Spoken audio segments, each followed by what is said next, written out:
Hey, hey, hey, hey. Hey, pardon that. It was some technical difficulties going on in the background. I couldn't get the background to move. I couldn't get the music to change. It was kind of a lot. So that's why that Yeah, song played a little longer than normal with that music. all good. For me, it kind of went silent the last 30 seconds. So, yeah, we got the devil trying to, get throw some adversity our way with the technical. So, no worries. We all made it here. Welcome back, everybody, to Uncomfy Truths, episode 51. I'm your co-host, conservative brother. Back as always, my esteemed co-host, conspiracy brother, and also Pastor William Green. How you guys doing today? Not doing too bad. All right, Pastor Green.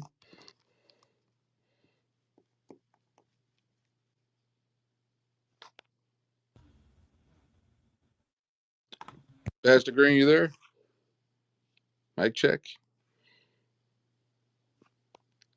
Maybe it's just me. Can you guys still hear me? Yep, here you want loud and clear. Okay, cool. All right. Well, let's just we could probably dive right in. I don't know, Pastor Green. We're we just lost him.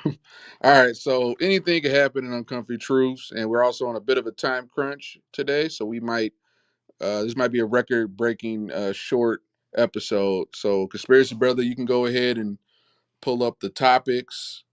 I'll go through them real quick. If you could start at if you scroll up a bit, if you could zoom in, if you can click the click the arrow on the left to get rid of that sidebar.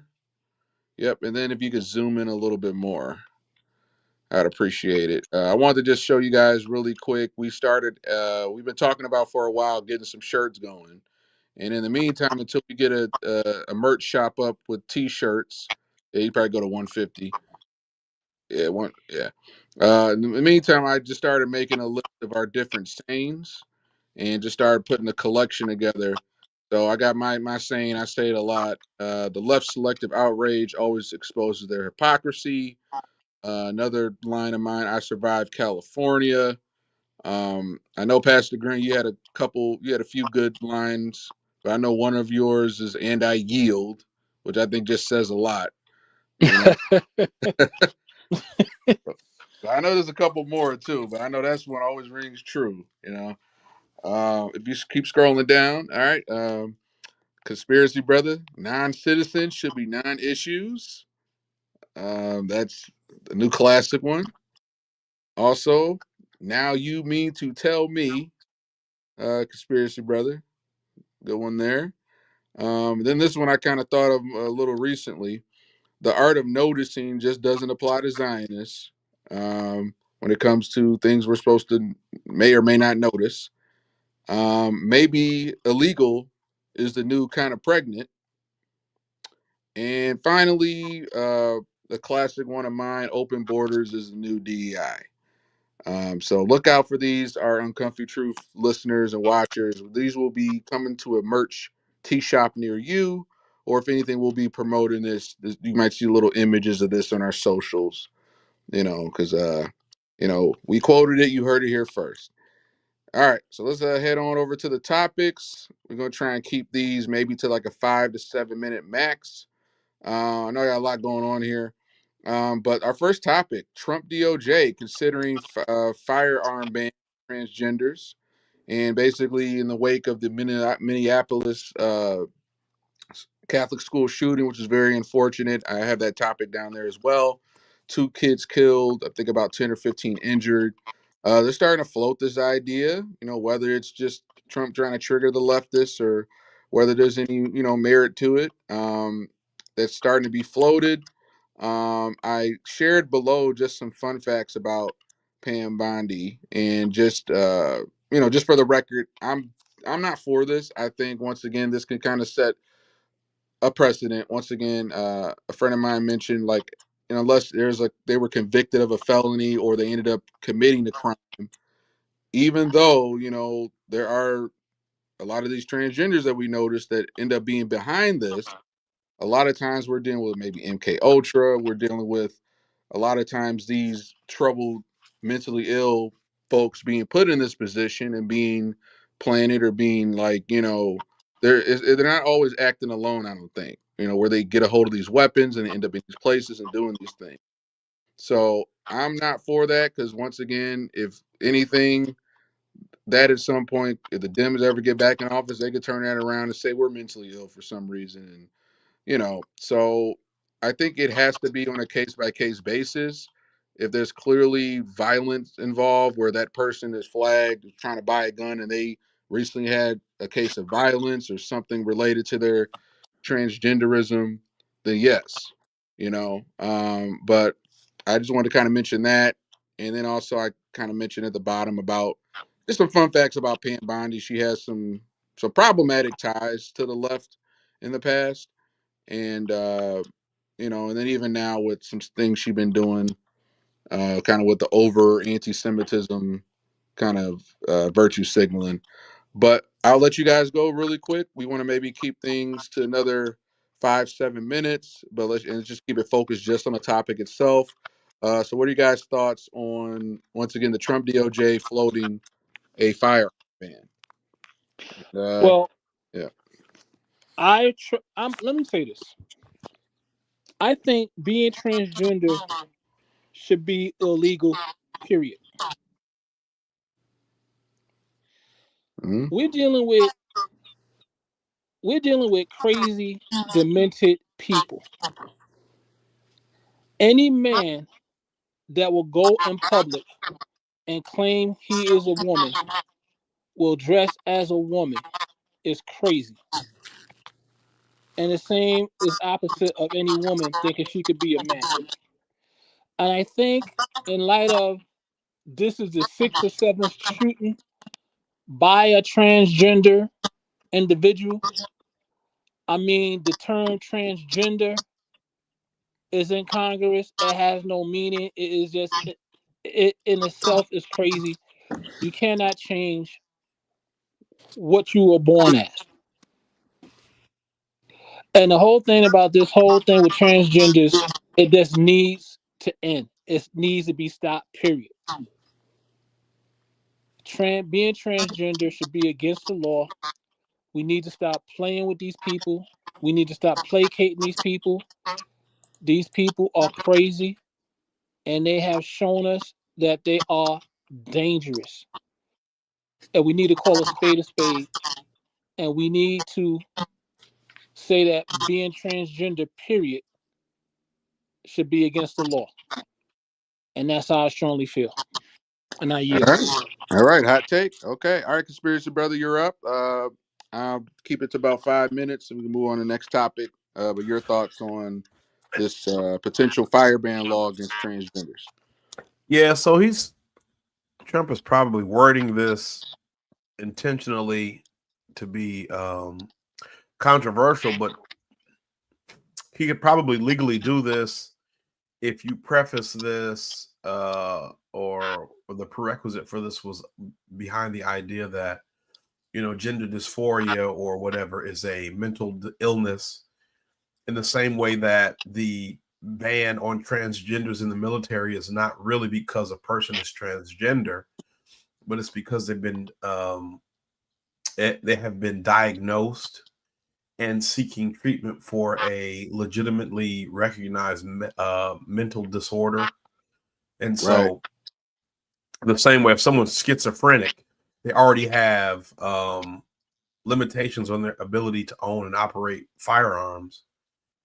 Um, you would just find those same barriers placed on people who have gender dysphoria or whatever. So I think there's a very high likelihood. I hadn't heard about this until now, but I think there's a very high likelihood that if they were to pursue this, that it would make it through court with no problems. I mean, because Mm. we already placed restrictions on firearm ownership for certain people under certain circumstances. And so, if there's already a certain class of individuals or a certain group of individuals who have like certain prerequisites that make them unfit to own or operate firearms, then having a universally recognized mental disorder. Like I've said before, this is kind of like the conundrum between the transgender community and, you know, this whole movement where they want to be affirmed and treated like normal people. Because for a lot of them, they have to still consider this a health problem. Because if they didn't, then the whole idea would be considered a cosmetic surgery. It would not be considered life-threatening. So that's why you hear so many people in the community, the transgender advocacy world, try to appeal to like, you know, oh, would you rather have a dead son or a living daughter or whatever? You know what I'm saying? Like they always try to appeal to that mortality and suicidality that's supposed to exist in this community.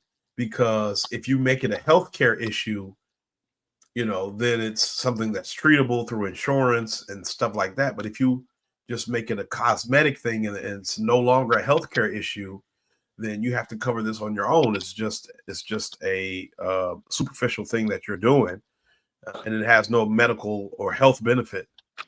And so this is the kind of conundrum they're in, right? They don't want to pay the thousands of dollars, the tens of thousands of dollars or more for these surgeries and these rehabilitations and these therapeutics and all this stuff. So they have to allow it to still be considered a mental disorder in order for insurance to cover it. And so there are restrictions having a scientifically or medically diagnosed mental disorder. And this is one of them, you know. All right. Well put. Well put. All right. Moving on. Next topic we have here. Conspiracy brother, if you could put the screen back up. We have Epstein survivors vow to release client list. So I thought this was just kind of incredibly troublesome. Because once again, there's a lot of these women. They're starting to do rallies and speeches, and I get it. Like we're all kind of still pissed about the getting the full Epstein list, not these little files, these nothing burgers that really says has already been released, but a legit list of the entire elite clients. Everybody's been on that plane.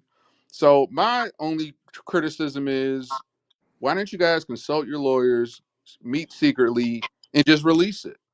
Why go on this press tour? I think they just had a press tour the last couple of days where these different survivors are just like saying out in the open, we're going to get together, we're going to release this list.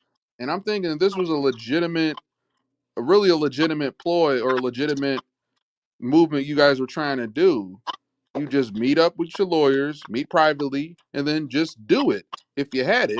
Instead, you're opening yourself up to anybody in your family, anybody you know could get compromised. You can get compromised, you can get threatened, or you can get killed before you guys do it. So it just felt very kind of virtue signaling, staged.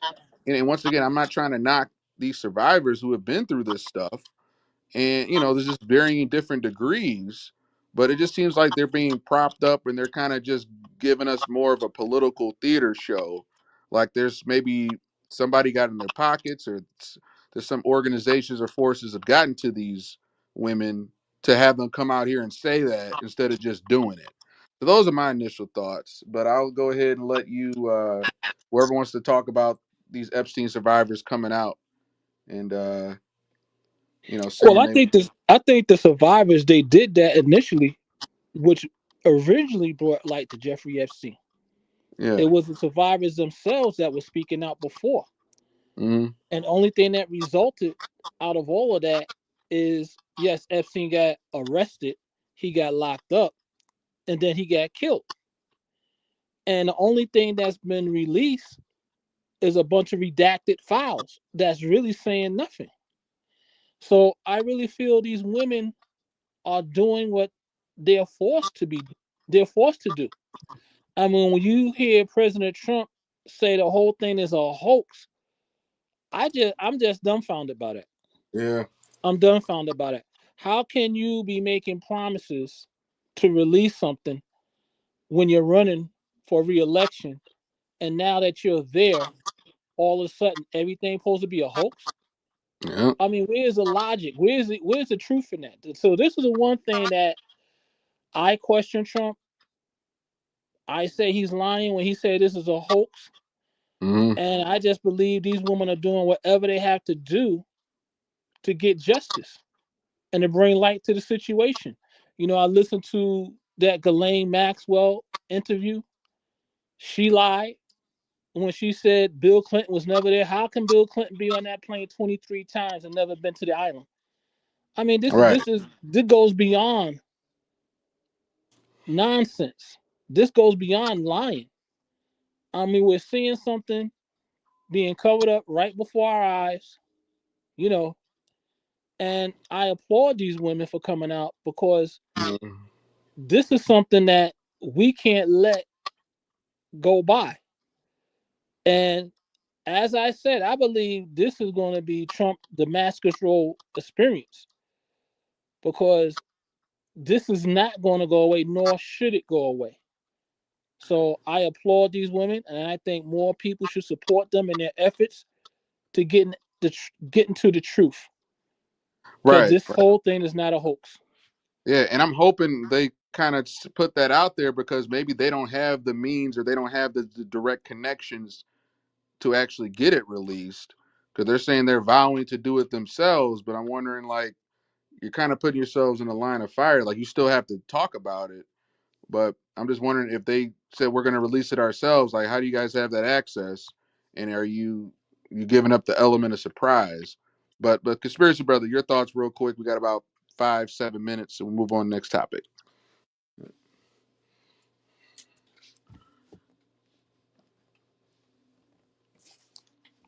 Well, I would say, and this is the unfortunate thing with everything, in the world we live in today, and maybe it's always been this way. But I mean, you have legitimate survivors uh, of these crimes, right? Mm, Or victims of Jeffrey Epstein and his friends and associates, and now they're being used as political, like political capital, political, like a just for political optics, right? By whomever is bringing them out. They don't have any interest in actually trying to help. Um, uh, they don't have any interest in actually trying to help these women get justice because there's just as many Democrats on here as there are Republicans, right? right. Or whatever. But they hope to try to, paint Trump with some kind of negativity, and then they'll be able to make themselves look better by comparison. Strategically leaking information that does not appear to indict them. And so, ultimately the victims are still going to suffer. It's really unfortunate. All right. All right. Good takes. Good takes, gentlemen. All right. Next topic we got as we're moving along. Once again, you guys are watching Uncomfy Truths. Feel free to follow us on Rumble, YouTube, and Odyssey. Next topic. Trump blew up a boat. Trump DOD recently came out last few days. They blew up a suspected Venezuelan drug boat. I'm not as well versed and informed on this topic. But once again, Trump promised to come down hard on the cartels, designating them as terrorist organizations not soon after leaving office. I'm sure the left's already kind of spinning this like, no, it was just a illegal migrant boat, or they were just trying to get away, get back to their country, or they're going to kind of spin it some way like, oh, they killed innocent migrants. That's what I suspect. But I'd like to go ahead, Pastor Green, and give us your thoughts on this take. I'm not too informed on it. Yeah. Well, I saw the video of that boat being destroyed. I thought it was a little. I thought it was a bit extreme because I really felt that they could have monitored the boat, and once that boat reached American territory, they could have seized it with the Mm-hmm. by means of the Coast Guard. Mm-hmm. I just felt that blowing it up, such a small boat. I mean, that didn't require military interference. Mm-hmm. But I get, I get what Trump is saying. I get what he's doing. He's The sending hammer's a down. message that is Yeah. things are changing, and drug smuggling from Venezuela won't be tolerated. So he letting the president of Venezuela know that, hey, this is what's going to happen. So I get it. Basically, I get All right. And I yield. Love it. it. All right, conspiracy brother, your thoughts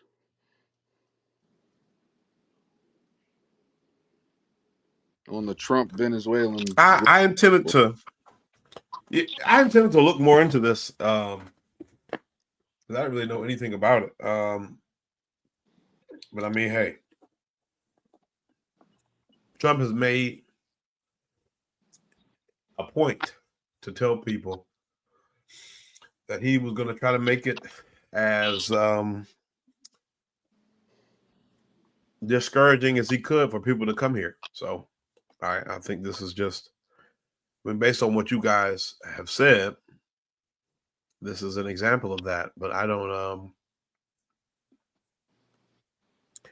really know much at all about it. So Mm. um, I intended to look into it, but I just time got away from me. Yep. And I got like I think I caught part of the press conference, and I think Hegseth was on there, and of course MSNBC probably clipped him up. Um. We could maybe try and discuss this later, but if we might as well talk about it now. But I think today or yesterday they're taking back the Pentagon, or they're turning the Department of Defense name back to the Department of War.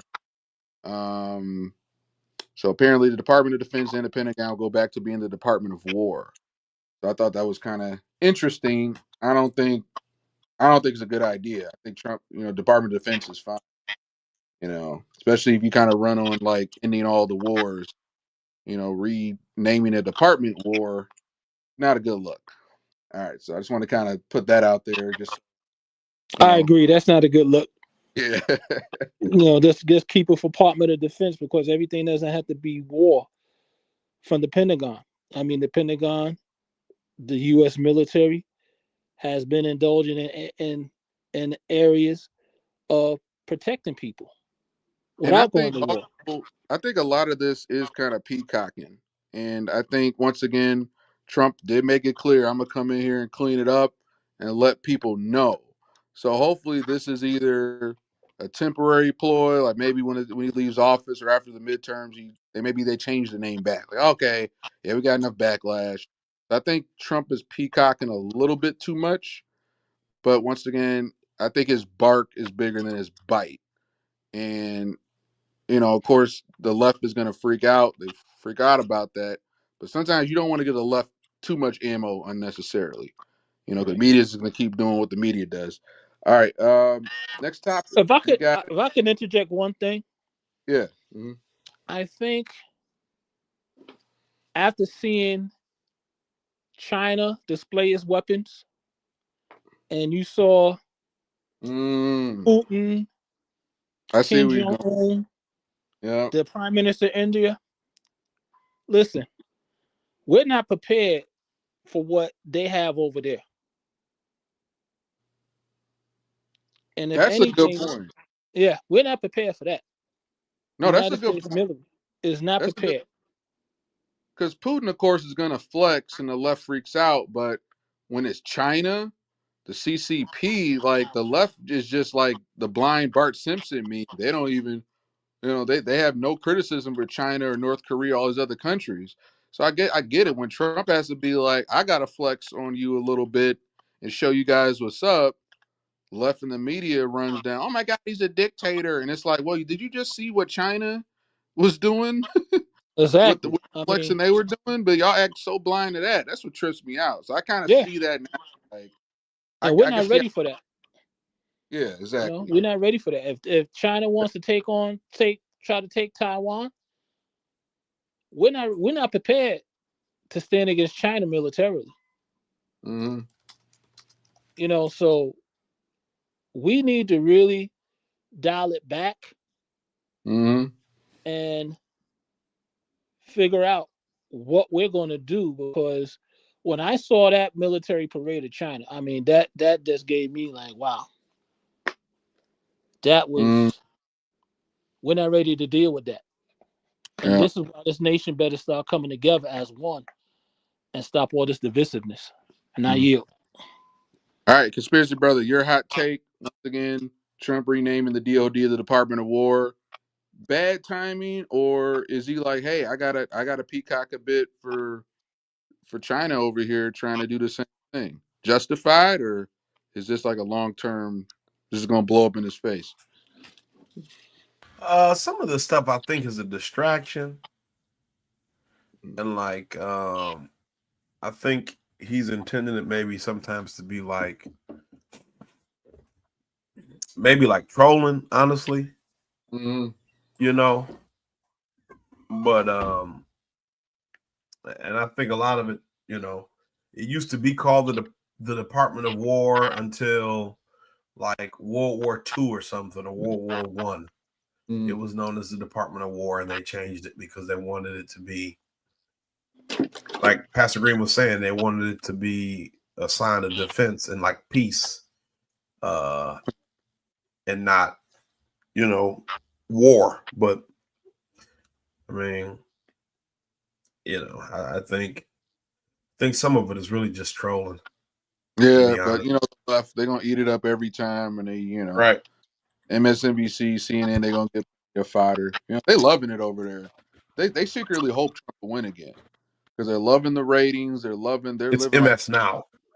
yeah, MSN now. Well, I was looking at MSNBC the other day. It's still, I don't know when the name change goes into effect, but it still said MSNBC. I thought I Oh saw yeah, it. but Yeah, NBC is like, look, you got to give us our name back, man. Oh, terrible. I hope they change the name, but who knows? All right, y'all. Next topic. UK a UK TV writer got arrested for tweeting jokes. This was a guy. I think it was one show I heard of. It's called the IT Crowd. It was like an older UK comedy show.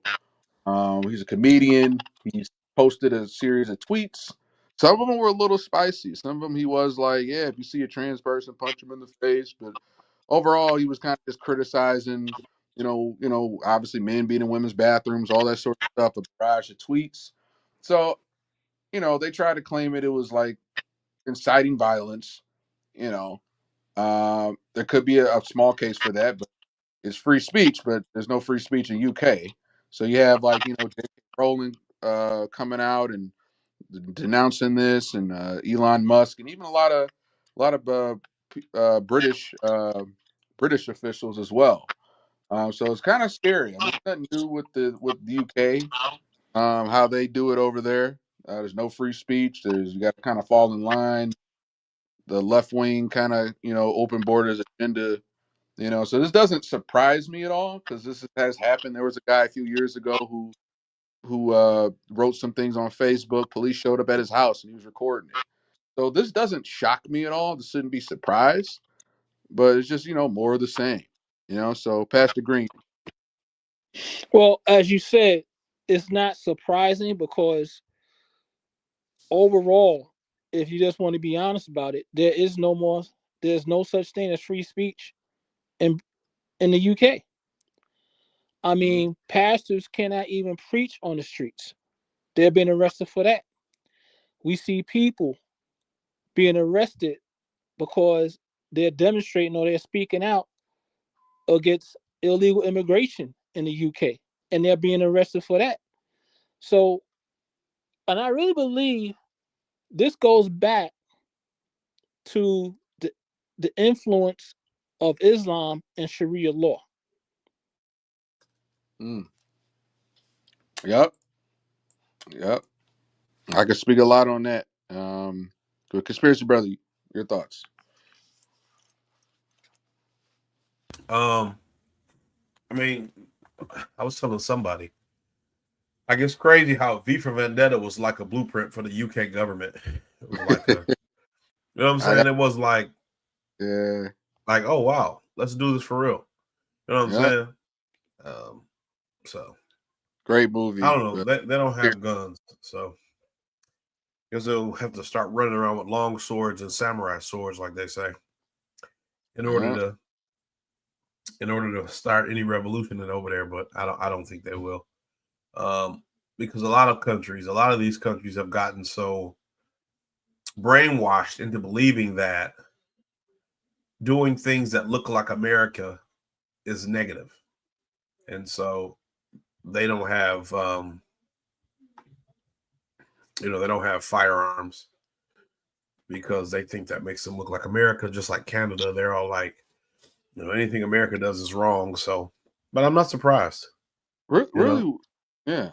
Kind of like Australia. Australia is even way ahead of they're even more tyrannical than, or maybe right around the same. They kind I'm of back, live. guys. I got knocked off. Oh, okay. Yeah, Okay. you cut off Pastor Green at Tree of Law. Yeah, and I wanted to say about that. If you notice a coalition when Islamic beliefs and Sharia law are prominent in other nations, the first casualty is free speech. Mm-hmm. Because with Sharia law, they don't want you to say anything. And this is what we're seeing in the UK. When Islam grows in power, you're going to see rights taken away. And the only thing that's different from what goes on in Muslim countries, what's going on in the UK right now, they're not killing them yet.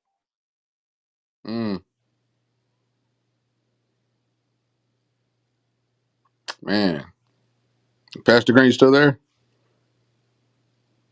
I think we lost him again. All right, conspiracy brother. Yeah, he's still here, but maybe his mic might have gone out. Yeah. All right. But yeah, it's just the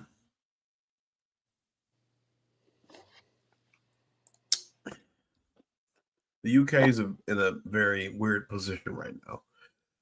I saw a video online on Jimmy Dore where a lady was hanging the Union Jack, which is the flag of Great Britain, and she got arrested for it because they said it could be offensive to immigrants. Yet they're able to hang. Yeah, there were videos of them be able to hang all their foreign country flags. I think I saw that where if you hang up your own country, yeah, they're getting the white natives are getting catching hell. But the foreign flags, they just get hung up everywhere. It's like that UK, just that open border agenda. And it's kind of why Ireland's been in that fight, and Conor McGregor and all them, and calling it out. Tommy Robinson, I think is his name, here in the UK. There in the UK was calling it out, where they've been subverted for going on maybe 15, 20 years. Where once again, like the white natives, you have to hate your country, you have to hate yourself, and you have to bend at the knee to the more quote unquote oppressed minorities. And it's just rooted in that Marxist globalist agenda. And yeah, they're trying to push that here, but UK, they're fully in it right now. I'm sorry, gentlemen. I got knocked out again. Unexpected phone call. Okay. All right. Yeah. Last words on this, Pastor Green. Then we'll get to the next topic. Yep. Well, this should be a warning for us here in America, because when you look at all of this that's happening in the UK, this is a warning to us. This is why we can't have people like Mandami coming into office. We have to stop what's going on in Minneapolis. We have to really put up a strong barrier against Islam and its influence, because this is what it will lead to. So we have already a preview of what will happen in America if we allow Islam any prominence or any strongholds in this country. And this is why we need to stop them. And I yield. Amen. Well put. All right. Next topic. Snoop Dogg. What's Snoop Dogg done again? All right, I call this right message, wrong messenger. Snoop Dogg getting this LGBTQ scene pushback. So this is Snoop Dogg, who once again partied, loved, admired Donald Trump. As soon as Donald Trump wins, he's all, oh, who's going to be the first one to perform at Donald Trump's inauguration? You a coon. And then, like, after Trump's out of office the first time, he warms up and says, oh, he's not that bad in my book. And next thing you know, Trump ruins re-election. This guy's performing at the inauguration, where 7, 8 years prior, he was saying he was calling whoever performed for Trump would be a coon.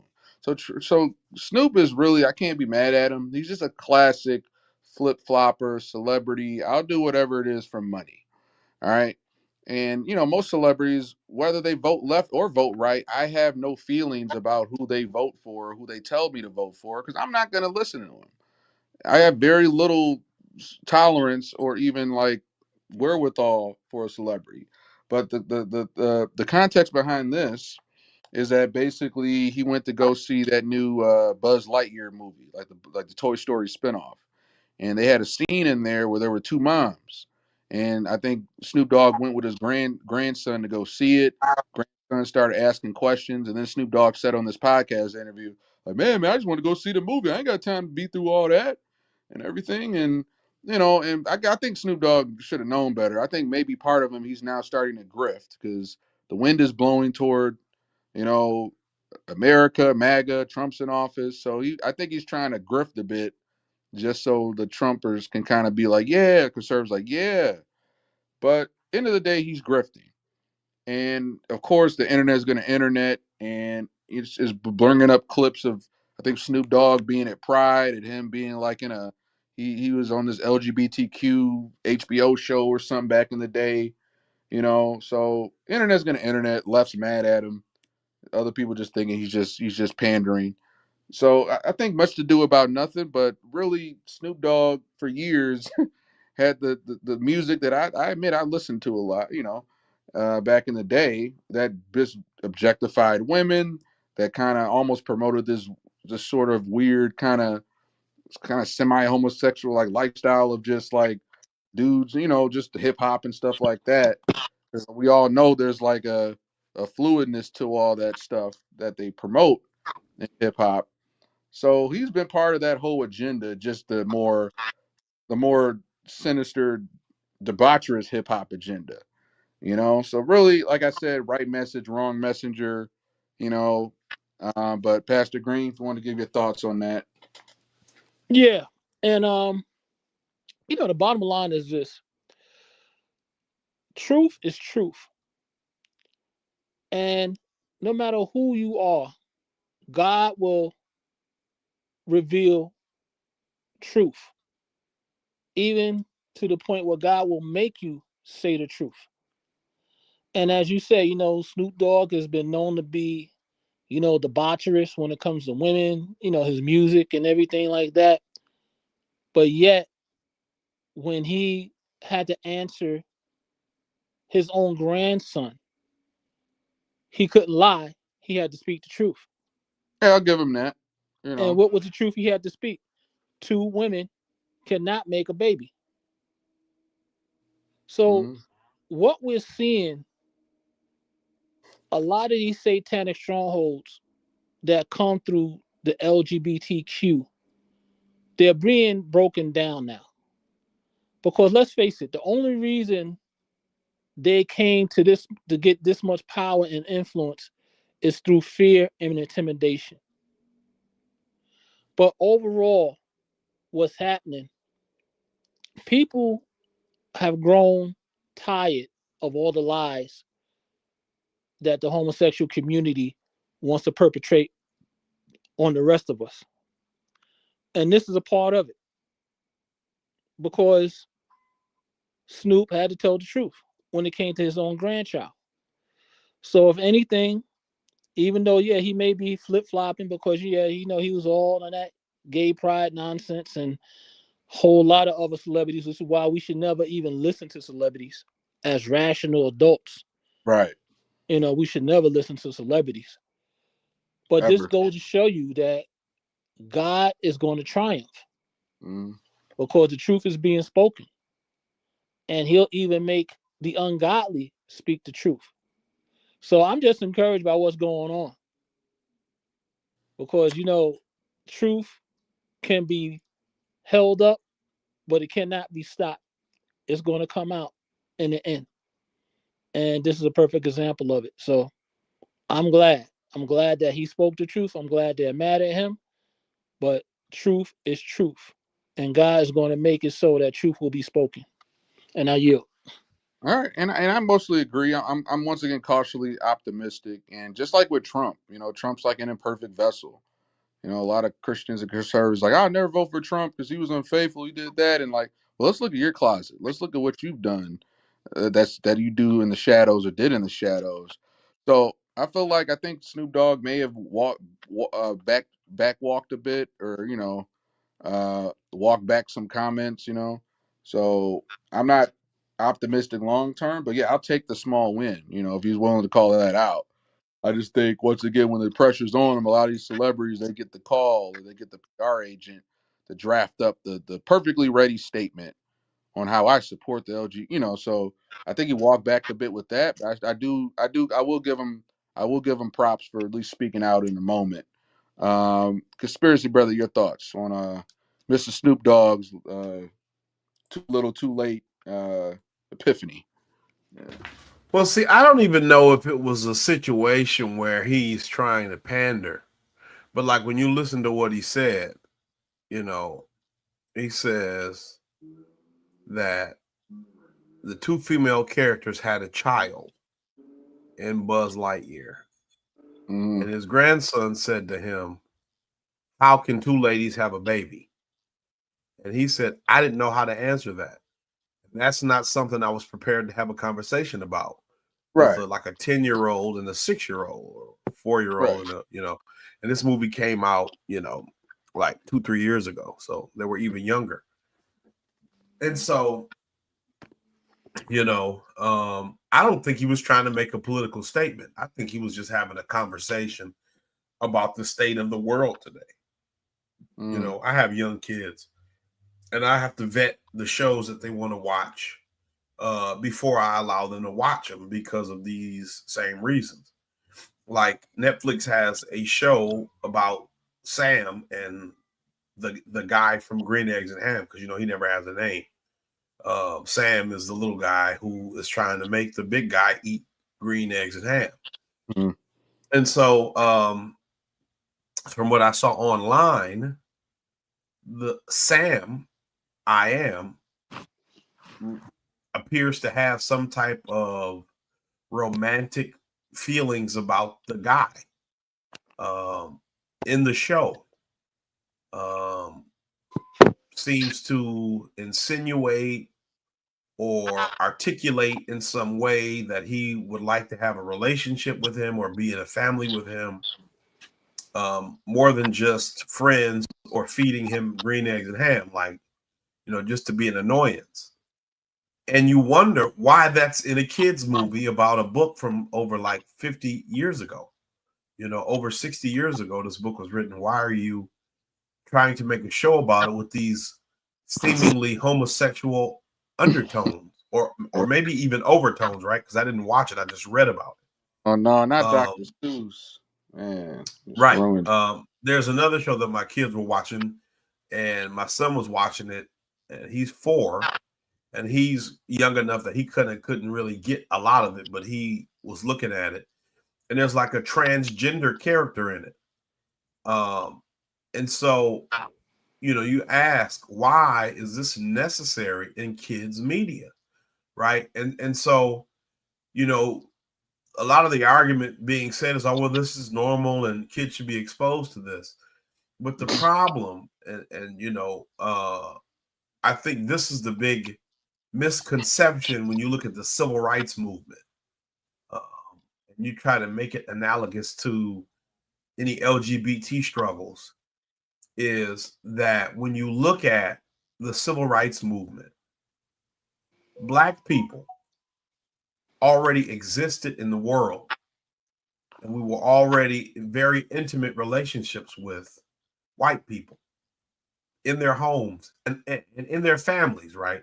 Because we know, for example, that Strom Thurmond, the longtime senator from South Carolina, who famously filibustered for like 28 hours or something against the Voting Rights Act, had a maid a black little girl, 16-year-old girl who used to come to clean his house, and he raped her when he was like 21, home from college, and impregnated her in the 50s or 40s, right? So we know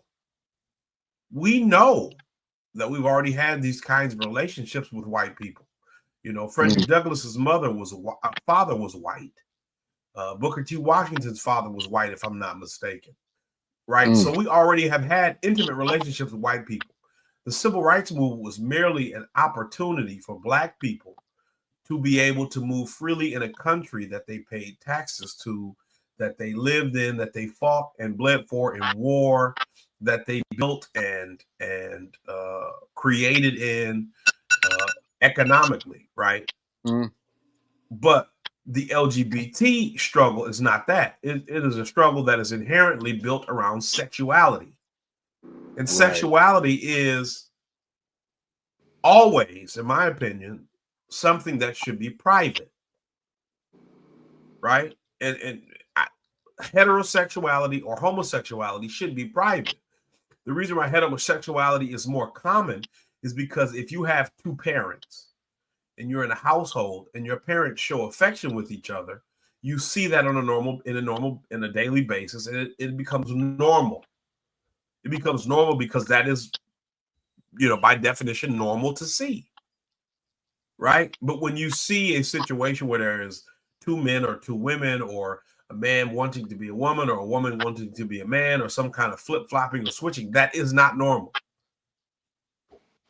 And it is inherently unnecessary to incorporate any sexual aspects into any interactions with children at all, heterosexual or homosexual.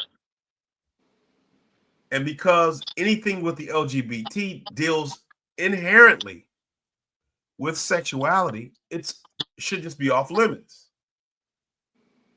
You see, conservative brother just dropped off, so I'll bring it back. What you're saying is true. It's not the word you use. It's not. No, you use the word normal. It's not normal.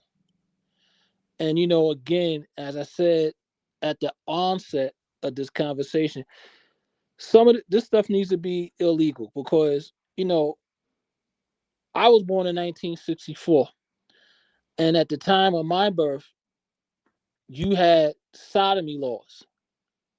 Okay, where a lot of the stuff was just illegal, and the only reason why it got turned around was because of their fear and intimidation tactics of the homosexual community. But I think when it comes to adults right now, adults are saying enough is enough. And the only influence they can have is with children.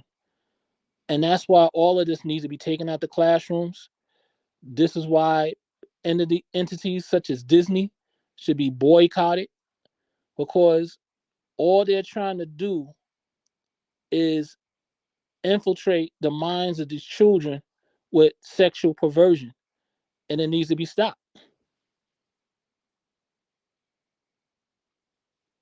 Yeah, I mean, yes, I agree. Yeah, there's no middle ground in this, because either we deal with what's right or we're going to accept what's wrong, and we should not be willing to accept what is wrong. And the only thing that is stopping people from saying what needs to be said is fear and imitation, because people don't want to be called homophobic, whatever. I really don't care. I'm at the point in my life, as many others are, that I'm willing to say it all needs to stop, and I don't care what they say. Everything they say anyway is a lie, and people just need to just say, listen, we want morals and we want decency back in our country and our schools, and leave our kids alone.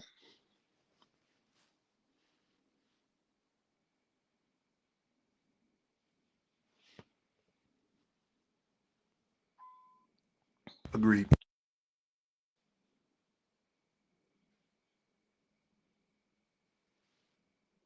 Okay, conservative brother.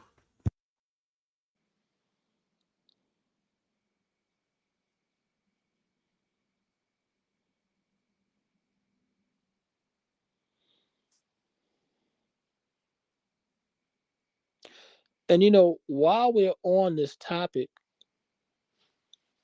until conservative brother comes back on, there's a case that the Supreme Court is going to hear. They're going to rehear the Oglethorpe case, and that was a case that made same-sex marriage legal in this country. And I really believe that that is going to be a sign of the good things that's going to come, because I believe the Supreme Court, in rehearing this, they're going to overturn same-sex marriage because it never should have been approved by the courts in the first place. Marriage is a godly institution created by God, and the government has nothing to do with that. And there's no constitutional right for two men to marry each other. I mean, when the framers of the Constitution wrote it, there was no such thing as same-sex marriage. And all this, all the nonsense and all the foolishness supporting this, I really believe is going to come to an end because there's no legal basis for it and there's no moral basis for it. And we as Black people need to stop letting the homosexual community use us for their propaganda purposes. When they say, well, there was a time where uh, a Black man couldn't marry a white woman. Okay, but that was still a man and a woman. It wasn't two men. You see what I'm getting at?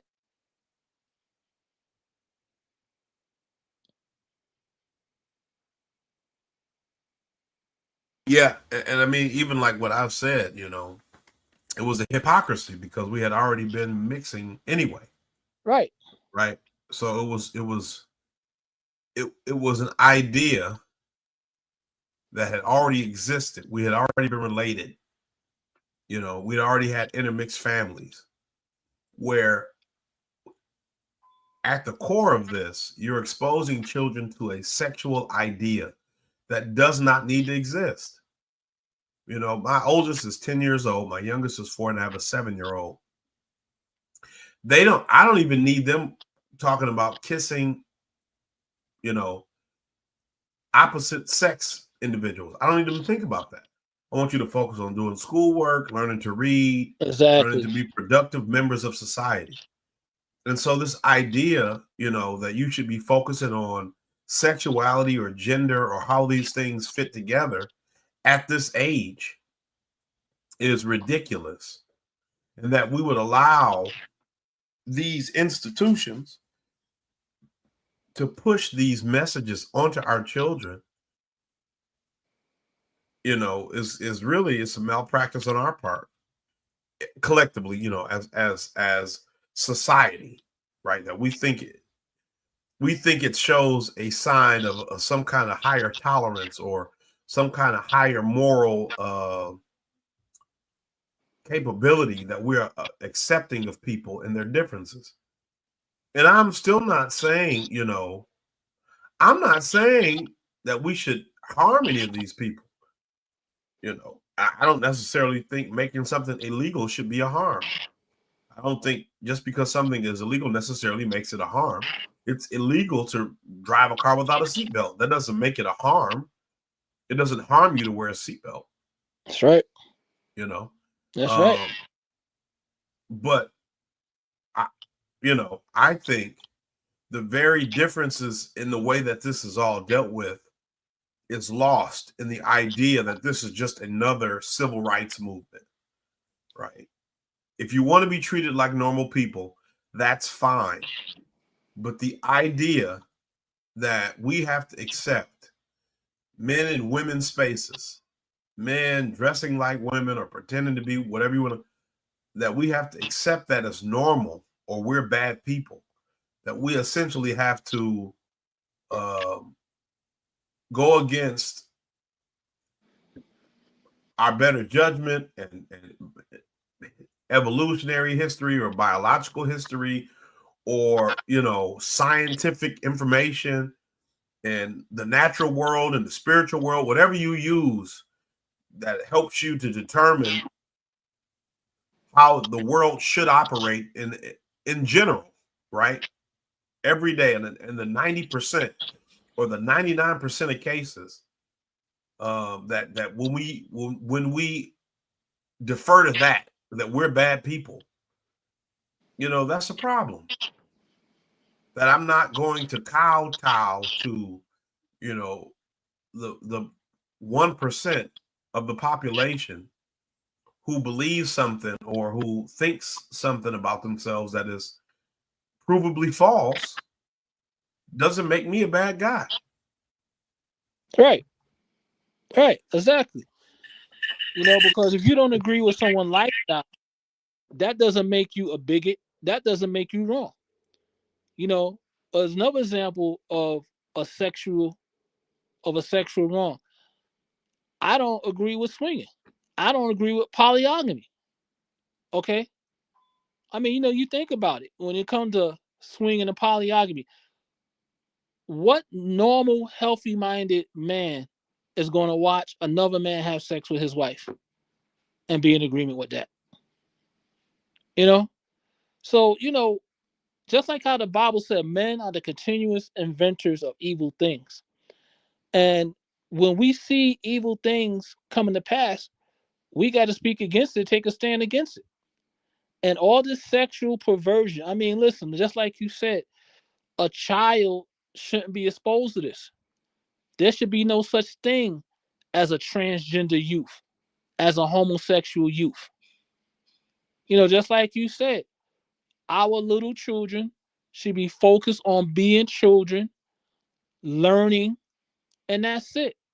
Not being perverted, not not being turned into something that God never meant them to be. And I think that day has come where people are going to say enough is enough. Because I know I'm going to say it and I'm going to keep saying it. But I'm not just going to be talking. I intend to do whatever I can to bring it to the forefront because it has to be change has to come right now.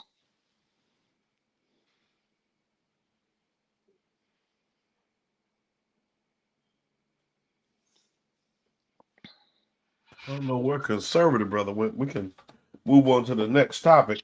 Okay. Let's see what's on the docket here.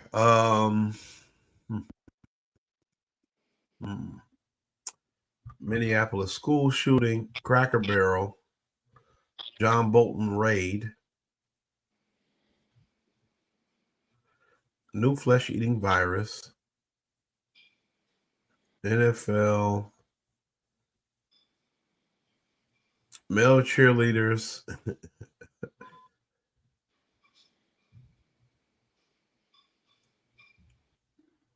and the end zone, and racism in the end zone, MSNBC name change, the three people who died in Florida after the illegal immigrant driving a semi-truck made an illegal U-turn.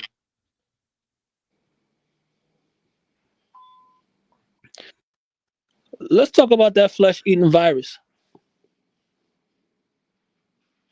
Okay, see, I don't know anything about it, but I can try to look for some articles if you want, but or if you Yeah. want to try to, but if you know something about it, we can definitely. Yeah. Well, the thing, I don't know much about it either, but the thing I believe, whether it be the flesh-eating virus or the COVID or all these other diseases, I believe these are man-made entities. I really believe that.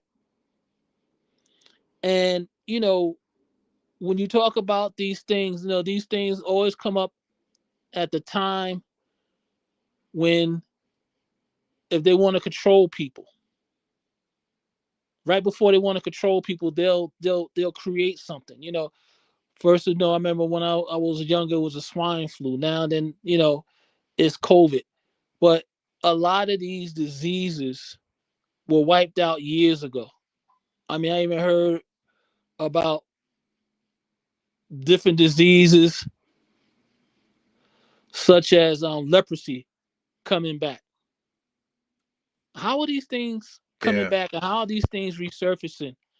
I just really believe there are nefarious people in medical science that are perpetrating all of this.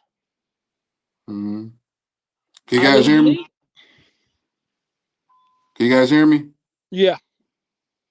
All right, yeah, Pastor Green, you could finish your point.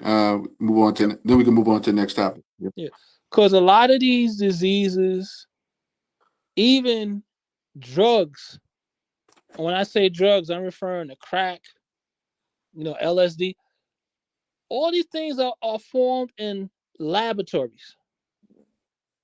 They're planned, they're orchestrated, they're spread out intentionally. So this is why I think as Americans we need to support RFK, because I applaud what he's doing. He's getting rid of the usual suspects, with these vaccine mandates that he's saying should not be, and they should not be. They should not be mandated upon children. They should not be mandated upon adults. It should be freedom of choice. And that's what makes us America. And that's what makes us America unique, is freedom of choice. So every time I hear something about a new disease or a disease rising up again, I just believe it's man-made, and they're just looking for ways to control us and depopulate us. And I yield. All right, guys, I dropped off for a minute. So what? I guess you guys are talking about the little flesh-eating virus thing. Um, yeah, yeah, I got a few thoughts on that. Do you guys get to this first, or where'd you guys? We could just pick it up from Minneapolis Catholic shooting. No, we didn't Yeah. talk about that. We were just looking at the list of topics, and Pastor Green picked the flesh-eating virus or flesh-eating bacteria. Right. And then, of course, we got Crackle Barrel goes woke. They've since backpedaled in miraculous fashion, because that was going to be a Bud Light disaster waiting to happen. And it was like an 8-woman marketing team, of course, like a white liberal woman with the glasses and all that. So we kind of saw that coming a mile away. Crackle Barrel got back in line. We can speak real quick about John Bolton raid. I think that was very interesting. Former Trump official, pretty anti-Trump in the first term. They're apparently saying he had some documents that he took, and I don't know whether it's similar. I don't think you can compare it to what Adam Schiff was doing with leaking intel, but definitely, I think John Bolton kind of has something coming. Same with James Clapper, saying a lot of these Russiagate, Trump traders, if you will. So, anybody's thoughts on that, or we can move on to the NFL topic. Well, John Bolton, in the case of raid. John Bolton, Yeah. all of these guys, they work together. Whether they be Democrats or Republicans, they all work together at some time. And when the FBI is directed to raid someone home, they already know what's there. Okay, they know what's there. But the difference between Trump, Bolton, Biden, and even his Trump's vice president, Trump was the only one that had the legal authority to have classified documents in his possession. The rest of them didn't. And Yeah. see, that's the issue that's never brought up or never expounded on. You know, they raid Trump's house for documents he was authorized to have. But when they found him in Biden's garage and next to his Corvette or whatever, he had those and he was vice president, so he had no legal authority to have those documents. And now, here you go again with Bolton. But this goes to show you the hypocrisy of all the government warfare that was leveled at Trump to keep him from just being president again. But I'm just waiting for someone to go to jail after they've been exposed. I'm tired of all the I'm waiting raids. for. I want They to see were some saying the action taken. indictments were coming. I'm waiting on the indictments. They Yeah, kept saying it's coming. You know? that's what I want to see. Show me the handcuffs. Yeah. Gotta go, gotta go. Kind of reminds me of the late Robin Harris. And man, he had a great stand-up set, a little bit about gotta go, gotta go. And Robert Harris would be like his views today, he would be like he would be a Trumper. He would be like at least a hard on crime, like no nonsense person on that. And he had a segment called Gotta Go, Gotta Go. Like we go over to the Middle East, you steal some, what do they do? Cut your hand off, don't they? You know, they don't want to judge, don't want to hear nothing. Just show me the hand you stole it with. And gotta go, gotta go. Like, I give them electricity. Because you give them gas, they be in there trying to hold their breath. So I squeeze 3-4 people at a time in an electric chair. Like Robert Harris we would have loved the hard on crime policy, Yes, he would. God bless him. All right. Conspiracy brother, you get your thoughts yet on the John Bolton raid?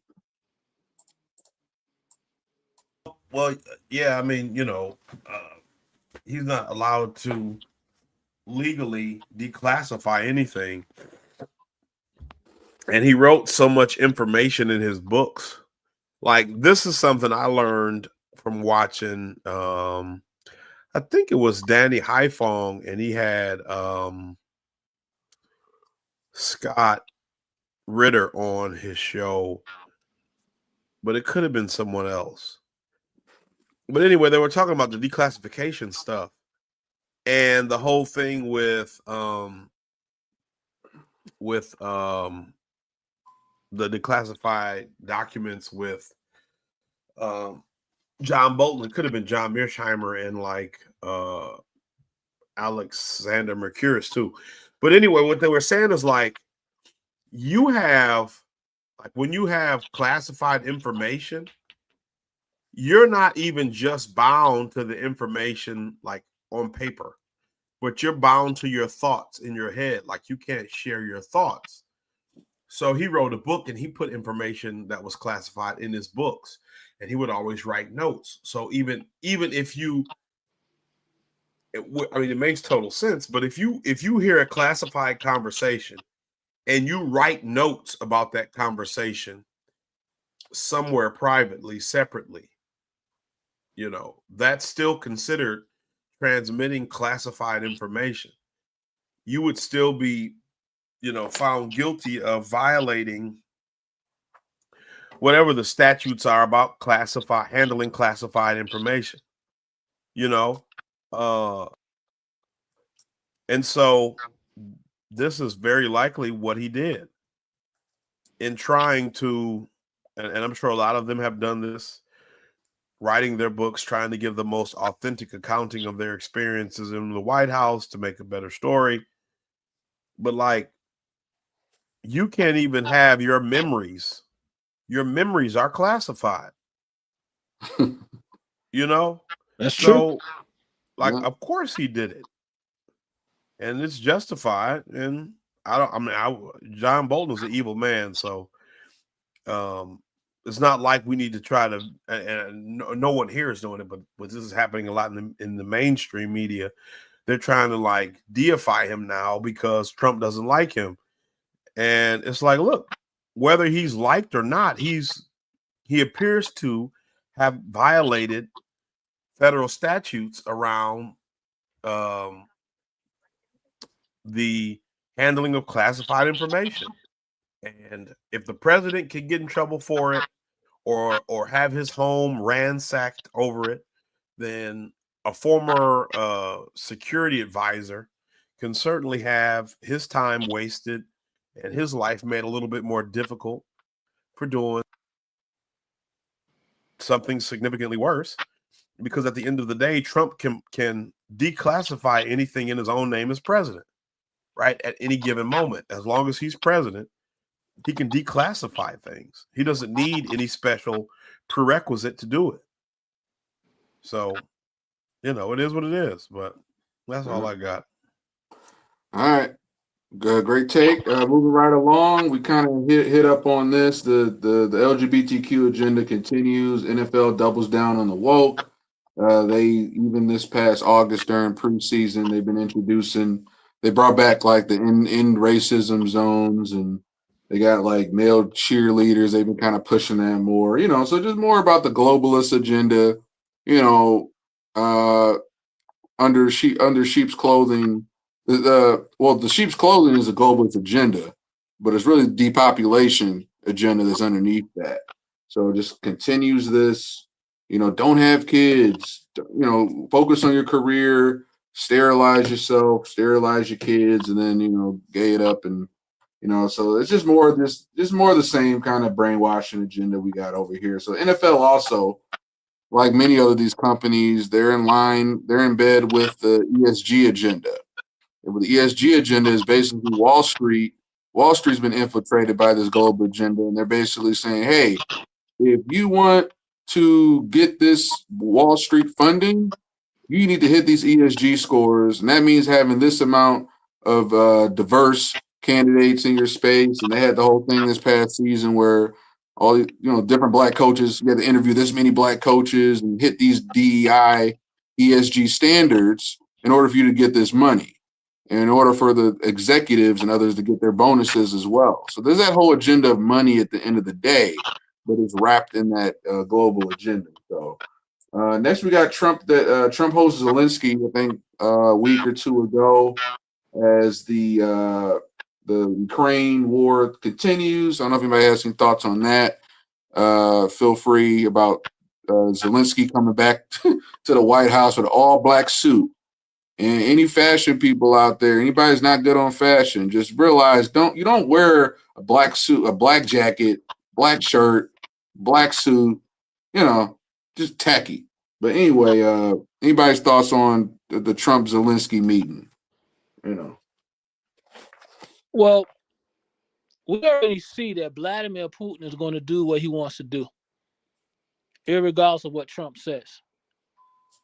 And again, going back to that display that the Chinese military put on, and him being right there, him already using Korean troops in that war, he's going to take back Ukraine. I really believe. I mean, major segments of Ukraine are going to be back under the control of the Soviet Union. And there's nothing anybody can do about it. And we need to stop wasting money and resources over there. We need to let them fight it out and let it take its course and see who wins. And to think, honestly, all this could have been avoided. Yeah, I think at this point, Putin's like, screw it, I'm taking Ukraine, I'm going to expand. But really, if we hadn't just poked the hornet's nest and allowed and put our foot down, because basically, I think it was back in the early 90s, if I'm mistaken, the early 90s or 2000s, where Putin became president, where he said two conditions is that NATO doesn't expand any more to the east and that Ukraine doesn't join NATO. And he laid that out in numerous interviews. That was part of the agreement of the dissolution of the Soviet Union. Ukraine doesn't join NATO, and NATO doesn't expand any more east. And the U.S., they continue to gaslight and incriminate on that over and over again. And they've really become the new bullies. The NATO is the new Soviet Union, as far as I'm concerned. and all this could have been avoided. Now Putin's about to scorch earth when all that could have been avoided if you just had respected the terms in the first place. But Exactly. conspiracy,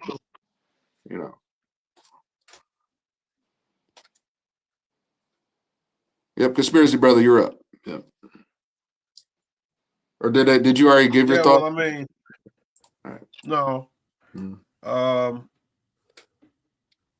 mean, hey, you were all black to a funeral, and so maybe he knows something we don't know. Maybe. But maybe. I mean, I've followed this very closely from the beginning. I've followed it to varying degrees over the last, like 3 years at this point. But the American people have no interest, especially the conservative leaning American people have no interest in fighting a war for somebody else. Like, it's just not. It's not in the cards. Like Trump told Zelensky the first time, you don't have any you don't have the cards. So it's not in the cards to fight a war for a country thousands of miles away when our country is already providing so many great benefits to them that we don't even have as American people in this country. Okay. So yeah, man, it's all right, and I know we're running up on time. What I want to do is conspiracy brother about how much time you got left, because we want to be respectful to everyone's hard stop. Yeah, I'd say probably like 8 to 10 minutes tops. All right, we're going to do this. I'm going to have you, conspiracy brother, scroll a little slow, and I will hit on the remaining topics, get my little 1-2 punch, and then I'll let you guys decide which ones you want to end on. All right. So the MSNBC is now MSN Now. All right. We got the 3 people that were killed in Florida by that Indian illegal migrant, unfortunately. A lot of thoughts on that. I brought this up. Anthony Fauci, who's still masquerading around as the authority, who should have been arrested, who's kind of gone off and no accountability and waiting on those indictments. He was on the 30 for 30 podcast, man, tapping into our sports. And they brought him on there to gallivant around. Oh my God, March 11, 2020, which is a big day in sports. That's when sports first shut down in the NBA. And just that scumbag there. He's still being brought up as the moral authority. We got the Kentucky DMV office that was caught giving illegal migrants licenses under the table. We got the DNI. We got Tulsi Gabbard revoking the clearances from all the bad actors in the Russiagate conspiracy. The latest on the Texas redistricting, gerrymandering, and then California's, pushing back against that. We got the Roger Jackson scandal. He's the son of MMA fighter, I think Randall Jackson, or no, Rampage Jackson. So basically, he went viral for basically going too hard and beating up this other white wrestler. So the whole black fatigue starting to go viral again because he unnecessarily, like a wild animal, beat up the white wrestler. This video is from Redacted about Trump. They did a little investigation on Kash Patel. And, once again, I thought my qualms with Kash Patel, but there's just some things, I don't know if they connected the dots completely about his ties to just different spending and having weird different ties, not really doing exactly everything he's supposed to do, but, we still got him in there. The Wendy Williams thing, if anybody, obviously we don't want to talk much about Wendy Williams, but I just thought it was a conversation about these elites that plant these plants in here. And once again, like a Michael Jackson, like a Justin Bieber, or like really like Ye was probably the most public example, how they can tie you up in, being just a tool for the establishment. And if you push back against that establishment, they'll tie you up in court. They'll take you down. They'll tie you into conservatorships. So there's a lot of weird things we saw with like Kanye West and Britney Spears and how they get caught up in these legal traps when they kind of push against the grain. I don't know about Britney Spears so much. I don't think she's ever spoken out politically, but I just kind of see a pattern with her and like Ye. So conspiracy brother, if you can continue, I'll just read off at least the rest of the topics. Bill Gates introduces new contraception in Africa, so we kind of all know where that's going. The 4 Al Jazeera journalists killed in Israeli strike in Gaza. Israel claiming they work for Hamas. That's kind of becoming like, well, they were part of Hamas, or they were within Hamas, so they're kind of just saying that. Marvel Studios moving from Atlanta to the UK. Conspiracy brother, I know you may not like this. I know we're big Michigan fans, but the U of M football scandal, the sign stealing scandal that came to light. I know it's pretty much old news now, but I just wanted to mention that.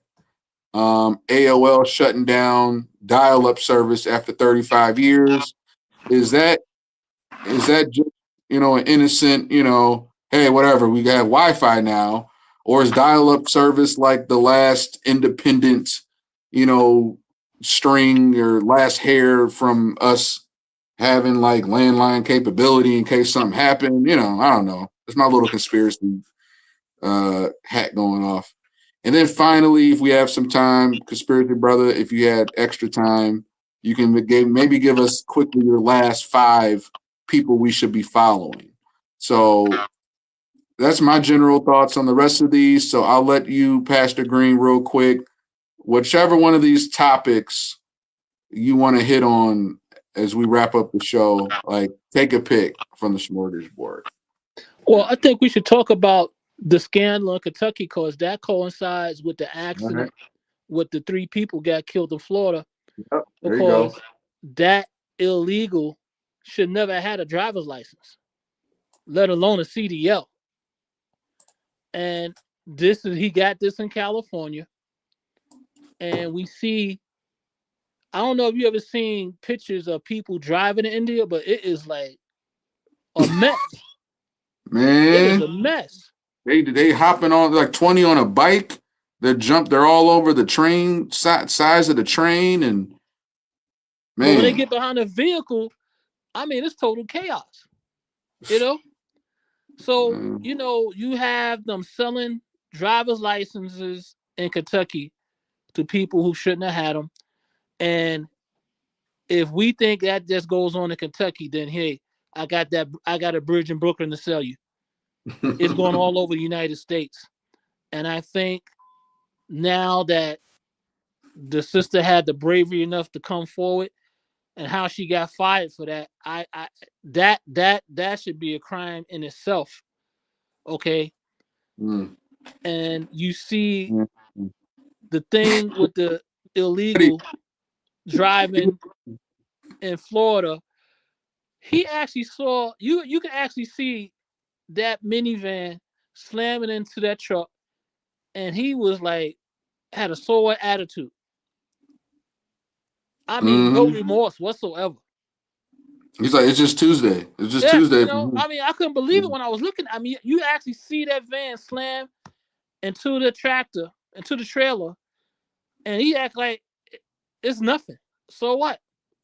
So this is why these deportations must intensify. I hope Trump puts a quota on it where he orders 10,000 a day to be arrested, because all of this illegal activity has to stop, and these illegals have to be taken out of our country. And that's the bottom line. Get as many on Alligator, Alcatraz, and on the planes as we can. And that's it. They got to go. And I yield. Gotta go. Where's the great Robin Harris? Gotta go. All right, conspiracy brother, real quick. I know you was ready. You got the the $10 engineers, article pulled up. Yeah, go right ahead. Just because Pastor Green brought this up, but I'm gonna talk about the Michigan thing. You know that.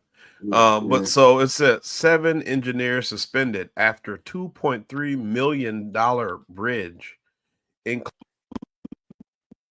a bizarre 90-degree turn.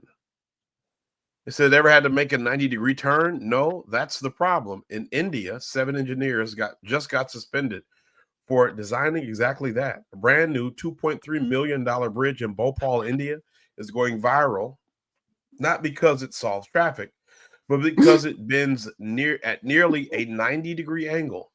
Now, 7 engineers have been suspended. A retired official is facing investigation, and the construction firms behind the project have been blacklisted. So, we talk a lot on this show about H-1B visas and immigrants being imported here. We make fun of Vivek Ramaswamy talking about the culture in India and whatever. And I always have to say to people, and I'll reiterate it in many different forms, but this is the new way today. If your country is so great, if your culture is so strong, you would not have to leave to come to another country to have a life. And so this is why engineers built a bridge with a 90-degree turn on it for $2.3 million, because you guys aren't smart. You don't have a functioning country, and your culture is not enough to solve the issues of society in general. Okay. But what I was going to talk about is the Michigan sign stealing issue. So could you pull up back? Could you go back to the sure topics list? Yeah. Sure. So with that, the NCA operates as a governing body, but they're not a legal entity in the same way that a court of law is, right? So they are a rules organization. They're allowed to do certain things. CBS Detroit reported that a former Michigan player who transferred to Ohio State falsely accused Michigan coach, linebacker coach, really good recruiter who returned to the program after spending some time at Ole Miss, Chris Partridge, of being involved in the sign stealing investigation or tampering. He was fired. It turned out to be a false report, essentially. Also, this same person appears to have taken a hidden recording of Connor Stallions, who's the they say mastermind or architect of the sign stealing operation, which is legal in Michigan. We're a single party consent state when it comes to recording, making video recordings or voice recordings. But what this person also seems to have done is taken footage of Connor Stallion's computer, maybe taken files or pictures of files. And that is illegal. And if that was university property, the university could consider suing in state court. And if the materials were distributed across state lines at Ohio State or with a private investigation firm, because it is rumored that the head coach at Ohio State's brother owns a private investigation firm, this could be something that goes either to the state court or federal court level, right? So worst case scenario, ironically, this player was on the team and because of these actions is potentially ineligible. So every game that this person participated in, or every moment that this person participated on the team last year when Ohio State won the national championship, could potentially have to be voided, in which case they may actually have to void their national championship because the NCAA does not care where they receive materials concerning violations or infractions. They didn't investigate this. And so this is one of the issues Michigan has discussed as it pertains to due process and, discovery and being able to, It's not being able to face your accuser, but being able to look at the evidence and go through the evidence for themselves as an accused party. But in a state court or a federal court, you know, the rule of law still rules the day. And so there are procedures. So even if, you know, the material is accurate and factual, the fact that it was stolen from property or accessed in an unauthorized way would completely nullify its ability to be used in a court of law. So I think this story is not over yet. And depending on how much the NCAA wants to push things and how fairly Michigan thinks they're, you know, being handled, because you had instances of sign stealing or instances of blatant just theft of or distribution of plays, playbooks, coaching materials, scouting materials, and other forms of legitimate cheating at various points throughout the history. And the NCAA has even laid bare some of its own inconsistencies within this case, because they say that the sign stealing made a great impact on one hand, and then on the other hand, they say there's no way to know how much of an impact the sign stealing played on the outcome of the games. At that same time, the NCAA president said Michigan won the national championship fair and square. So you have all these conflicting, right? On top of, like I said, you have had other teams who have done this, who have done things worse than this, and they have not, you know, their coaches haven't had 10-year show cause penalties or 8-year show cause penalties. You haven't punished an assistant coach, or he wasn't even an assistant, he was the offensive coordinator, who's now the current head coach of the team, for 3 games spread out over 2 seasons. You know, so all these different infractions that are apparently heavy-handed may actually hurt the NCAA if Michigan chooses, which they appear to be doing, chooses to fight this in a court of law. So, you know, if apart from the fact that the rule only even comes into play because the NCAA thought it would be unfair because some teams would not be able to afford to go to games. You know, it wasn't because it was necessarily some great advantage, but because they understood that some programs were just too small to be able to afford to go to games in order to take an actual advantage of advanced scouting. But like, I coach football now. We watch film. We watch film on our opponents.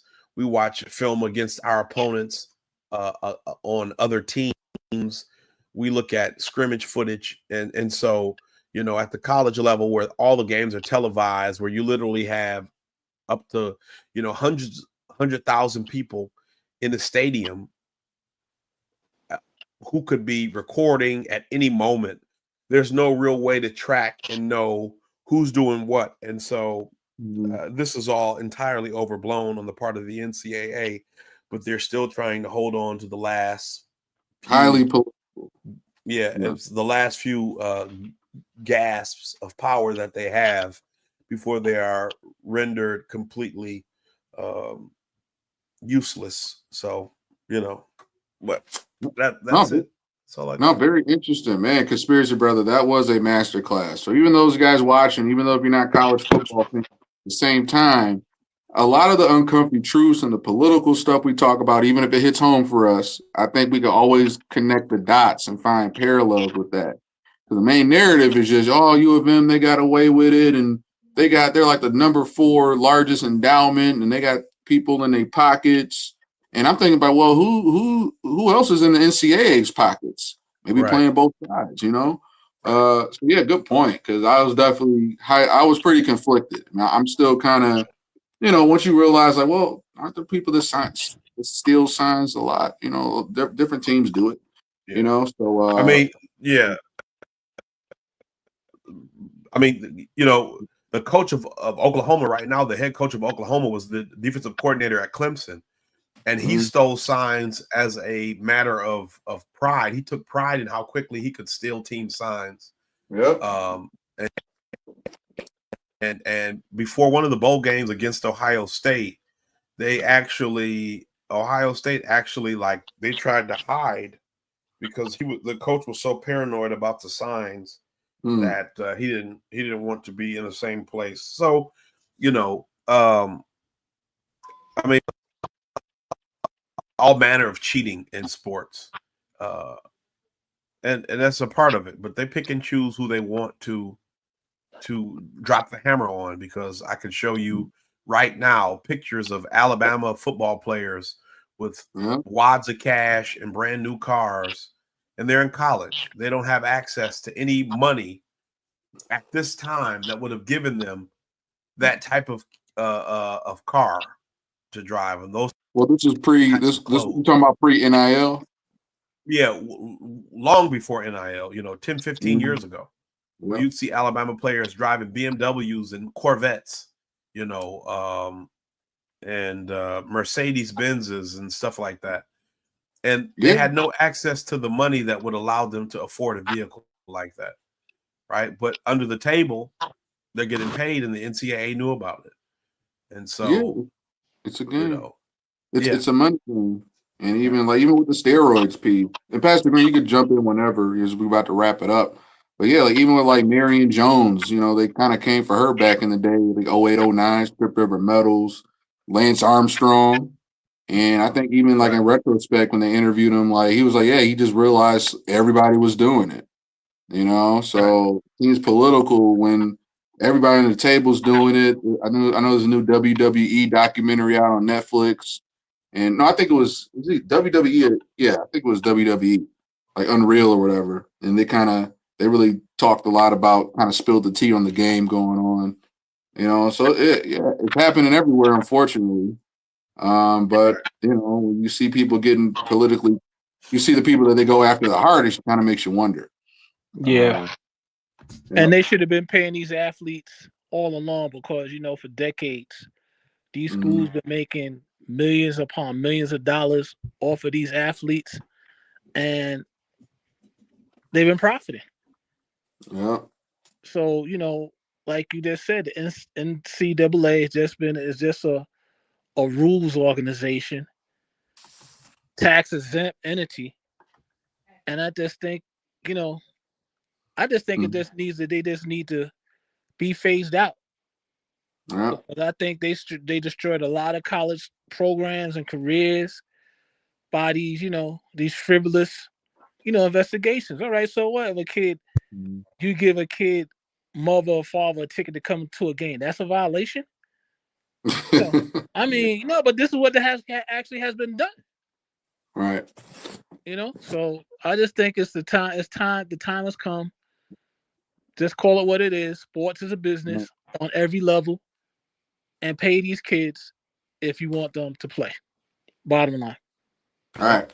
Good point. And once again, I know we're running over, Conspiracy Brother. I know you got to get going. My last small critique of NIL, I know we don't get around to talking college football that often, is once again, I believe, the coaches for years overpaid. The Sabans, all the other coaches of the college coaches of the world. I get it too much. But there has been a bit of this with this transfer portal. I feel like there's also been the matter of while these kids can now make a lot of money, that does take a certain amount of power away from the coaches, where, hey, I can hold you guys accountable. Hey, you need to work with this team. These college kids are going to these schools, and they're not really building themselves up as a big enough brand before they go off to the NFL. So I don't like how the coach at Duke talked to me. I'm gonna go over to Brown. I'm gonna go over to Notre Dame. So I feel like there's a bit of that going on, and then I just feel like if everybody in the NIL, if they got a flat fee, it kind of goes into an annuity, and then once they graduate and leave school, they get that money. Because once again, it just creates this whole dynamic. If the person you in the locker room with is once again making $2-3 million or $5 million, and you only making $200,000, I get it, it's a free marketplace, but I feel like they are creating some of those dynamics where, once again, kids are just transferring in and out. You can't really keep track of who's with what team anymore. So that'd be my only little small criticism. if they just took away the transfer portal, and you know what, any player, they could get a 10 million, 20 million sponsorship or whatever. But guess what? As a team, you all get the same like 5,000 a week stipend or 20,000 a week, 20,000 a month stipend. And then all that money, whether you getting 20 million or 10 million in sponsors, that's waiting for you after you leave. Because I feel like it's not creating this thing where there's players on the team splurging, doing all this crazy stuff, and that's the dynamic that's with the other people on the team not making as much, and the coaches really can't tell them what to do without saying the wrong thing, and then the player wants to leave. So that's my only thing is with the NIL, the transfer portal is a little hectic. So those are just my little small tweaks. Not that they'll do it, but I think that would kind of make it a little less hectic. But I do agree, by and large, the players do need to get paid. I just think they're kind of doing it in a way that's long-term could be problematic. All right. Last thing, conspiracy brother, if you had a minute, could you just tell us? You don't have to go to the channel and screen share if you got to get going, but if you want to really quick, maybe tell us the last 5 people on Conspiracy Brothers top 10 list that we should be following, and then pass the green to close this out, prayer, if possible. Okay, I can't remember the first 5. I think it was Jimmy Dore, Tim Black, the Duran. Wait. I'm writing these down as we speak. All right, so Jimmy Dore, the first 5. Yeah, Jimmy Dore, Tim Black, the Duran. Okay. The Gaggle. The Gaggle. Okay. JD Signifier on there? No, he's kind of weirdo to me. Oh, okay. Like he's got a real he's like a black feminist. Like, oh yeah. Like some I watched some of his videos, but he's like yeah, he was just leaning a little too left for me, like more like not even like left of center. Like he's just kind of like a closet. He's like it almost seems like dude is trying to like compensate for something, like overcompensate for something. All right, so your number 5 one, you had Jimmy Dore, Tim Black, the Durans, the Gaggle. Let's see. So what's number 5?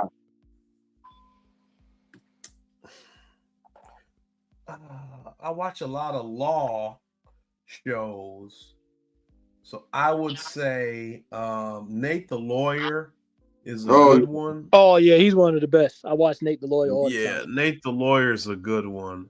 Okay, that's number 5. So now we got 6 through 10, the last part. Yeah. Part 2. Redacted is good. Yep. That's the video I mentioned. I know Cash Patel. I know we still got some Cash Patel fans here. I'm still a fan of his, but check. I think Redacted did do a video on Cash Patel. There's some problematic stuff going on, but Redacted does good stuff. Even if I'm a little, There's he's an attorney. So like in the entertainment space, like if we're doing like media and entertainment, there are a couple. 4 spots left. We're at number 7 out of 10. So Conspiracy brother, what was that female comedian's name again that you gave us? Leonardo Joni, I think. Yeah, something like that. Yeah. Yeah, she's fearless, I gotta say. Like Leonardo Joni, yep. So let's see, 6 through 10. Or is it 7 through 10 now?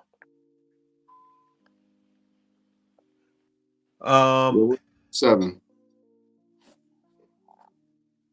So in the entertainment space, there's a channel there's called WDW Pro, Walt Disney World Pro. He's got a lot of good insight on entertainment in general.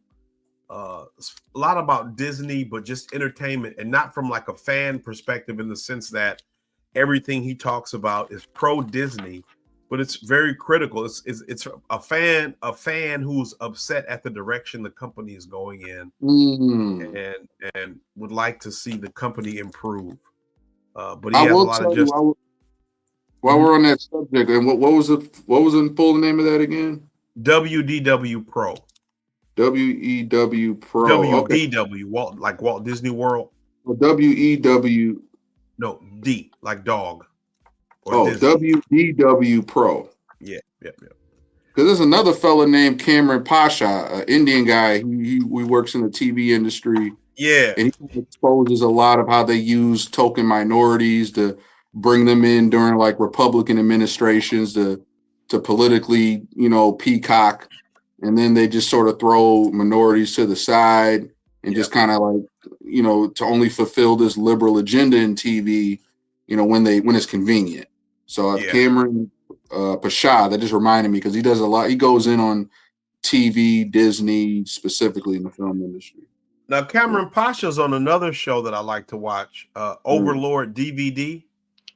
He comes in. He's like a guest on that show a lot. And Overlord DVD deals with a lot of entertainment, but like not just Disney, but all types of movie, TV shows, Paramount, Disney, Lucasfilm, all kind of stuff, Fox. So would that be your number 8, WDW Pro number 7, and then Overlord DVD number 8? Yeah, you could do that. So number 9.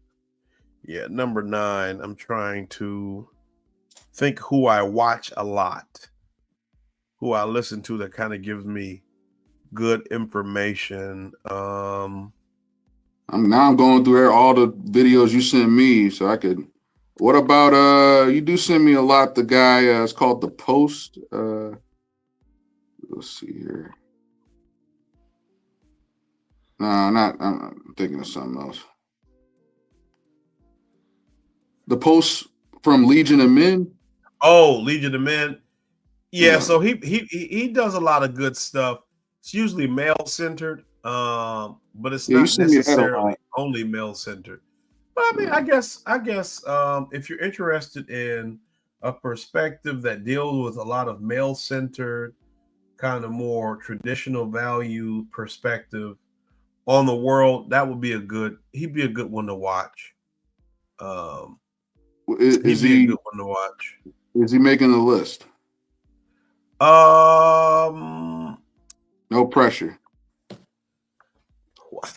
See, you could add him to the list. You can add him to the list. I think I think it would add to the diversity of thought that I don't want to kind of like just point people in one direction. You know what I mean? Right. As far as kind of who to listen to, and you kind of just get into one vein of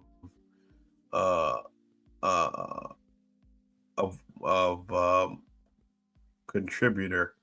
And then I guess for number 10. Oh, you also there's another attorney Andrew Branca. Yeah, so Andrew Branca's good too. He deals with he actually talks a lot about Second Amendment stuff. And he's also got he does like a class or something that he teaches about,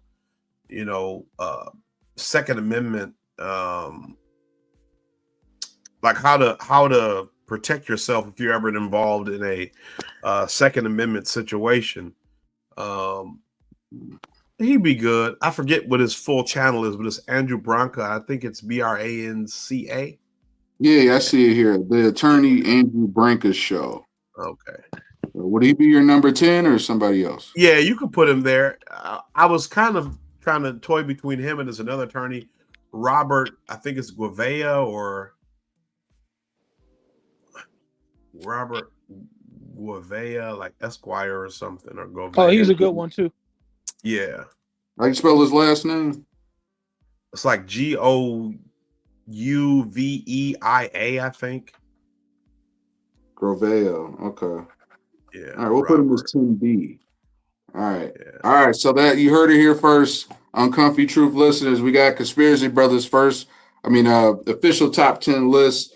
No particular order, I assume. We got Jimmy Dore, Tim Black, the Durans, the Gaggle, Nate the Lawyer, Redacted, WDW Pro, Overlord DVD, Legion of Men, and then coming in both at number 10, the attorney Andrew Branca and Robert Grovia Esquire. All right. Yeah. So it's settled. Go ahead and follow those folks to get some good insight. All right. I think Conspiracy Brother, you could probably take off the screen share, and then we can kind of just we gotta get you kind of went over a bit, and then Pastor Green, want to go ahead and pray us out. Absolutely. And all hearts and minds are clear. Dear Lord, we just thank you, Lord, for this time of coming together again. Father God, to discuss those topics that need to be discussed without fear or compromise. So, Lord, I just pray that, Lord, you would continue to use us in that manner to bring truth to light and to speak truth to power. In your name, Jesus, I pray. Amen. Amen. Amen. All right, folks. Episode 51 is in the bag. We will be back on our normal schedule starting here in September. So we'll be back tentatively September 21st for episode 52 with God knows what's going to happen between now and then as usual. We will see you guys then. And remember, we should be all caught up on Odyssey too. Yeah. I was noticing there were some new uploads up in Odyssey. Yep, so our Odyssey be up to date. Make sure you guys follow us on YouTube, Rumble, and Odyssey. And our parting words and uncomfy truths. Remember, stay awake, not woke. Just because we're paranoid doesn't mean we're wrong. Keep thinking for yourself. And remember, if somebody else won't say it, then we will. Peace. See you next time. God bless.